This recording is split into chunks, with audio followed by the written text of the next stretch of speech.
दोस्तों आपका स्वागत है। आज हमारे बीच एक खास मेहमान है और एक बहुत ही खास टॉपिक है जिससे हम बातचीत करने वाले हैं। आइए स्वागत करते हैं जीवेश कुमार जी का, पूर्व मंत्री और लगातार 3 बार की विधायकी उन्होंने जीती है, जाले से विधायक है बिहार में।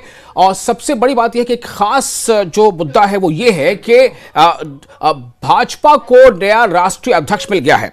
तो आज हम इनसे ये जानना चाहेंगे कि दरअसल ये बिहार के लिए और खुद पार्टी के लिए कितना अहम है और कितनी बड़ी खबर है।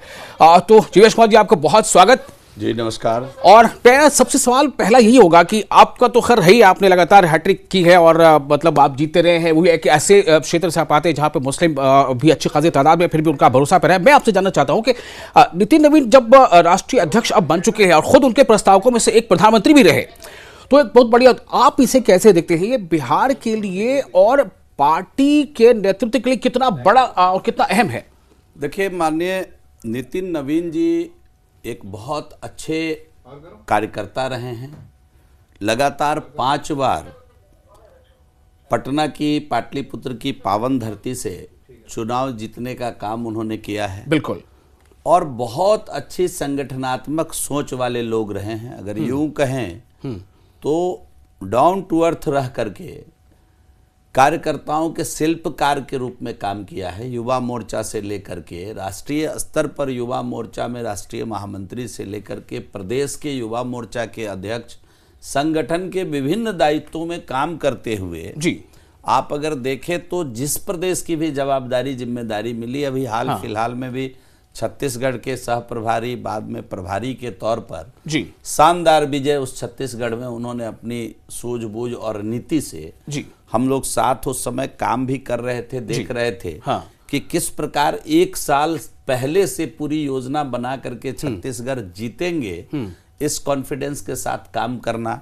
तो नितिन जी की सूझबूझ और जो कार्यकर्ता भाव है, संगठनात्मक भाव है, अगर हम कहें कि एक शिल्पकार के नाते, संगठनात्मक शिल्पकार के नाते जी नितिन जी काम करते रहे हैं। और मुझे पूरा यकीन है, मुझे पूरा विश्वास है कि हमारे आदरणीय केंद्रीय नेतृत्व ने जो भरोसा किया है, आदरणीय प्रधानमंत्री जी, गृह मंत्री जी, चाहे रक्षा मंत्री जी या हमारे जितने भी शीर्ष नेतृत्व के लोगों ने इस नाम को चुनकर लाया और इस पर भरोसा किया। पूरी भारतीय जनता पार्टी है कि निर्विरोध मैं कह रहा हूं ना, तभी निर्विरोध। तभी तो क्या माना जाए, औपचारिकता बाकी रह गई है बस। तभी तो मैं कह रहा हूं कि पूरे भारतीय जनता पार्टी ने मिल करके अपने लिए एक ऐसा शिल्पकार को चुना है जिसके नेतृत्व में विकसित भारत की जो परिकल्पना है, देश के यशस्वी प्रधानमंत्री जो 2047 की बुनियाद रखे हैं, नींव रखे हैं, विकसित भारत की बात करते हैं जी।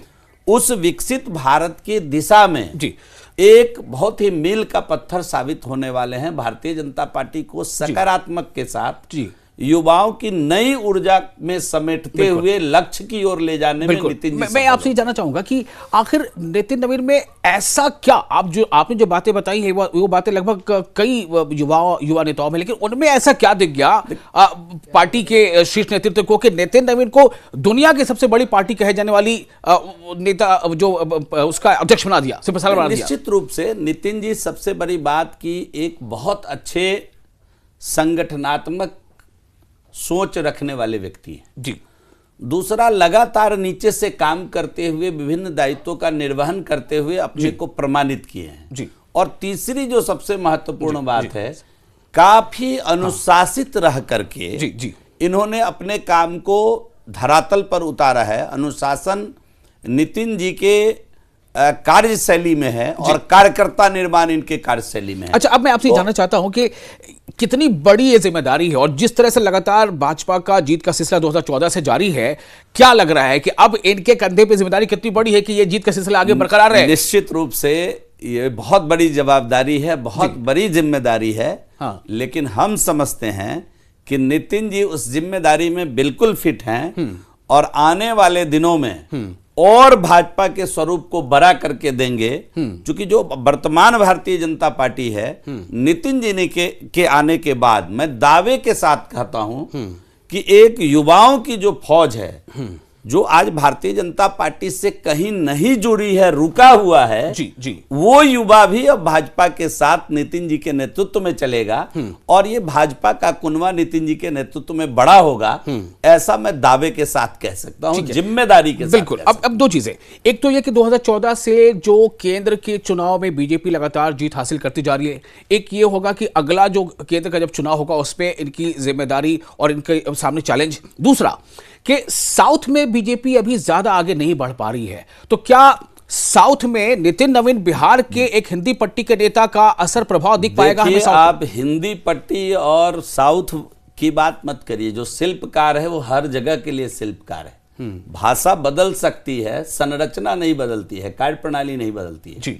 हम जिस कार्य प्रणाली को लेकर के नितिन जी ने अगर पार्टी में गति दी है छत्तीसगढ़ के अंदर, चाहे सिक्किम के अंदर, मैं दावे के साथ कह सकता हूं कि भारतीय जनता पार्टी कार्यकर्ताओं के को एकाग्र करके एक साथ ला करके कार्यकर्ताओं को साथ लेकर चलते हुए किसी भी लक्ष्य को प्राप्त करती है।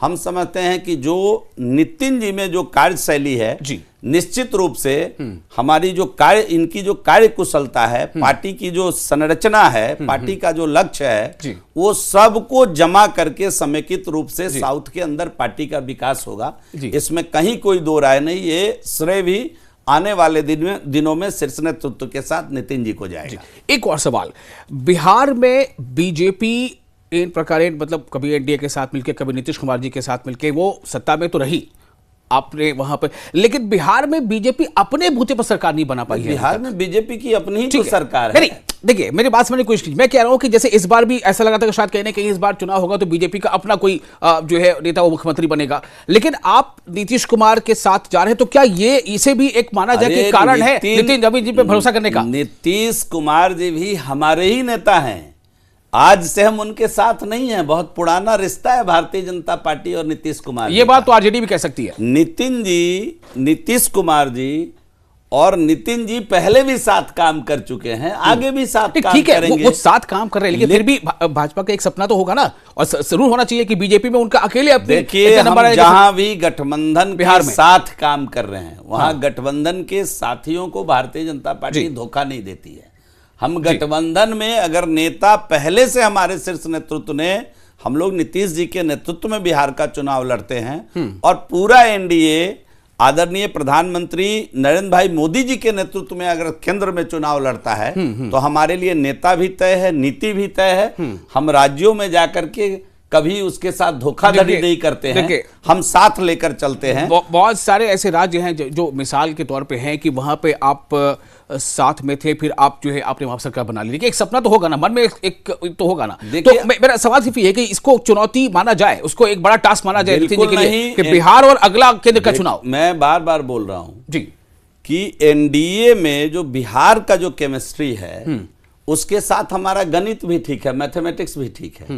हम एक अच्छे केमिस्ट्री में चुनाव लड़ते हैं और चुनाव लड़ने के बाद बम्पर जीत, प्रचंड जीत हासिल करते हैं। तो एनडीए के अंदर हम सभी दल मिलकर के बिहार में अपने नेता, अपने लीडरशिप, केंद्रीय नेतृत्व और राज्य के नेतृत्व से पूरा एनडीए खुश है। तो इस प्रकार की कोई चर्चा करने का कोई मतलब नहीं बनता है। अच्छा, सबसे पहली परीक्षा अभी आप के तौर पर क्या देखते हैं आप नितिन नवीन जी के सामने?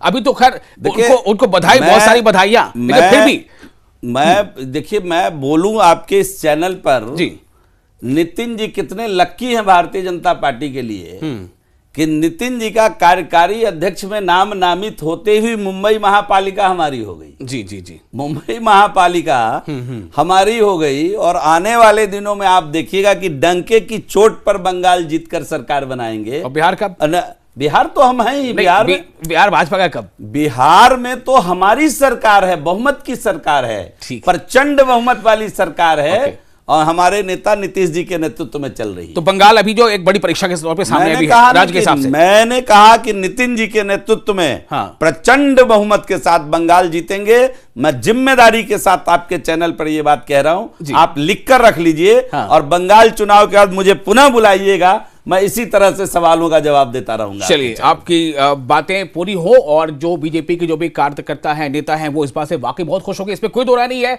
कभी कभी कहते हैं ना कि कोई लक या कोई टाइमिंग या कोई शगुन। आप देखिए जो अभी इसका जिक्र किया उन्होंने कि जो बीएमसी में भाजपा एक लंबे समय के बाद, बल्कि लंबे समय के बाद उन्होंने शिवसेना ऐसी पार्टी को वहां से बाहर किया, और तो ये एक ऐसा समय है कि वहां पर भी कामयाबी है और सामने बंगाल का चुनाव है, जिस पे कोई दो राय नहीं है कि बिहार में भी कहीं ना कहीं बीजेपी का बिल्कुल अपना नहीं, अकेले बीजेपी आए, ये भी एक रहा होगा कहीं ना कहीं जहन में, और इसलिए नितिन के ऊपर बहुत बड़ी जिम्मेदारी है। आने वाला जो केंद्र का चुनाव होगा उसमें भी जीत के सिलसिले को लगातार बरकरार रखना, युवा नेता, युवा नेतृत्व, और वो भी बिहार से।